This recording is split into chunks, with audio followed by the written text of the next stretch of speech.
Steve Jobs. We all know the name, right? The black turtleneck, the products that completely changed the world. But what if we looked past the biography for a second and tried to, I don't know, get inside his head? Not as a history lesson, but as a set of principles that we could actually use. Today, we're going to try to reverse engineer the mental operating system of a true contradictory genius. To really understand Jobs, you have to start with this huge paradox at his core. He was a Zen Buddhist who was famously ruthless, a counterculture hippie who ended up becoming this titan of industry. Even his wife, Lorene Powell Jobs, basically said that to get him, you have to lean into those contradictions, not try to smooth them over. So, that brings us to the big question for this whole explainer.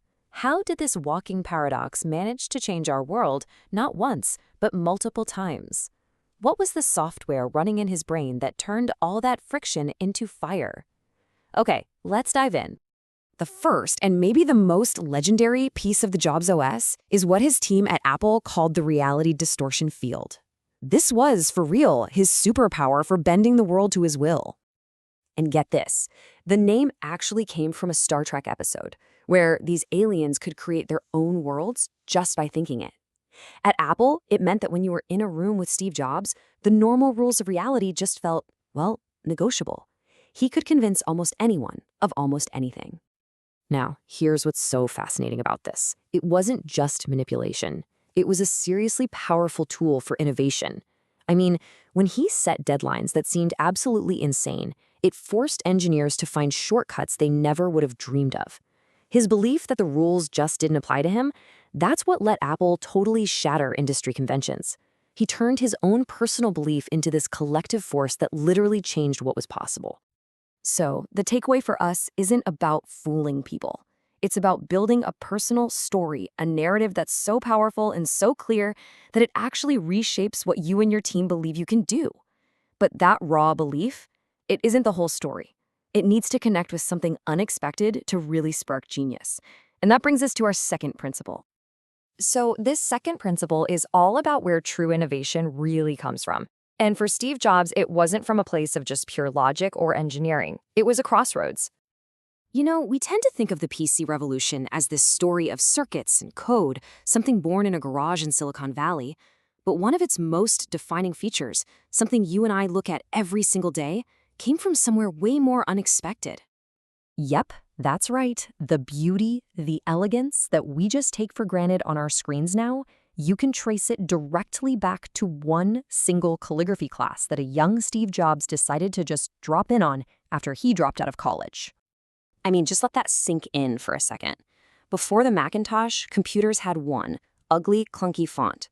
But Jobs, inspired by the pure artistry he saw in that calligraphy class, insisted that the Mac had to have beautiful, varied typography. He connected art to technology. And as he said later, since Windows just copied the Mac, it's pretty likely that no personal computer would have them today if it wasn't for that one little creative detour. And that, right there, was his entire philosophy in a nutshell. Jobs was convinced that technology alone was never enough. He always said he stood at the intersection of technology and the liberal arts. The real magic, the breakthroughs, they happen when you start connecting dots that nobody else even sees. This brings us perfectly to the third core principle of his operating system, a total obsession with simplicity. But for Jobs, simplicity wasn't just about a clean look. Oh no, it was about conquering complexity itself. And this whole philosophy really got baked in early in his career. When he was just a young technician at the video game company Atari, he learned this fundamental lesson about design. That was it. Seriously, those were the entire instructions for one of their games. The rule at Atari was that any game had to be so mind-blowingly simple that a drunk college freshman could figure it out instantly, no manual needed. And that idea of intuitive, effortless design became a lifelong obsession. He called it the ultimate sophistication. See, it wasn't about minimalism just for the sake of it. It was about the hard, grinding work of digging through a complex problem until you hit its pure, essential core. And this applied to everything, the products, the packaging, even the internal circuit boards that no customer would ever see. So the big lesson for us here is to think of simplicity as an act of subtraction. It takes real courage to say no, to kill features, to remove steps. In your own work, in your life, what can you courageously subtract to let the truly important stuff shine through? So what does all this add up to? You've got this reality-bending belief, a love for connecting weird ideas, and an obsession with simplicity. It all came together into this powerful legacy that's really best understood not as history, but as an invitation. When Jobs came back to a nearly bankrupt Apple in 1997, he didn't launch a product campaign. He launched a values campaign. The Think Different ad was his tribute to the very people he saw himself as, the rebels, the troublemakers, the ones who push everything forward. And that's the absolute key. This wasn't just some slick marketing ploy. It was a direct, unfiltered look into how Jobs saw himself and his place in the world. He was the round peg in the square hole, and he believed that was his and Apple's greatest strength. And this whole idea connects all the way back to his youth. One of his biggest influences was this magazine called the Whole Earth Catalog. It was kind of like the Bible for the counterculture. And its final issue, way back in 1971, signed off with this simple phrase. He later said it became his wish for himself and for all of us. Never be satisfied, and always be foolish enough to just follow your curiosity.